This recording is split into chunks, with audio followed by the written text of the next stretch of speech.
I volunteered for a sleep study because I've always had trouble getting a good night's rest.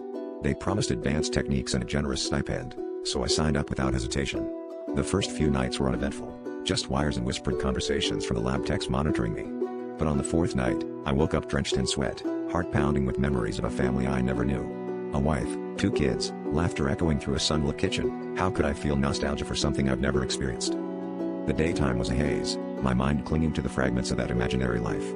Each night, the dreams grew more vivid, the details more intricate. I could describe every corner of a house that didn't exist, recall the set of pine from a backyard I'd never stepped foot in. My waking life became secondary, a mere shadow of a rich, emotional tapestry that awaited me each time I closed my eyes. Friends noticed my distant demeanor, but how could I explain to them I was starting to prefer the dream? The research team seemed eager, almost too eager, about my progress.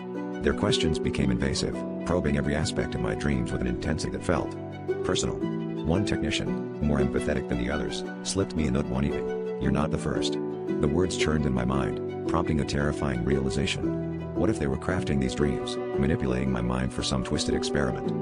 On the last night, as electrodes hummed softly around me, I made a decision. I wouldn't let them dictate my reality any longer. As I drifted into sleep, I fought against the dream's pull, a desperate battle to reclaim my consciousness.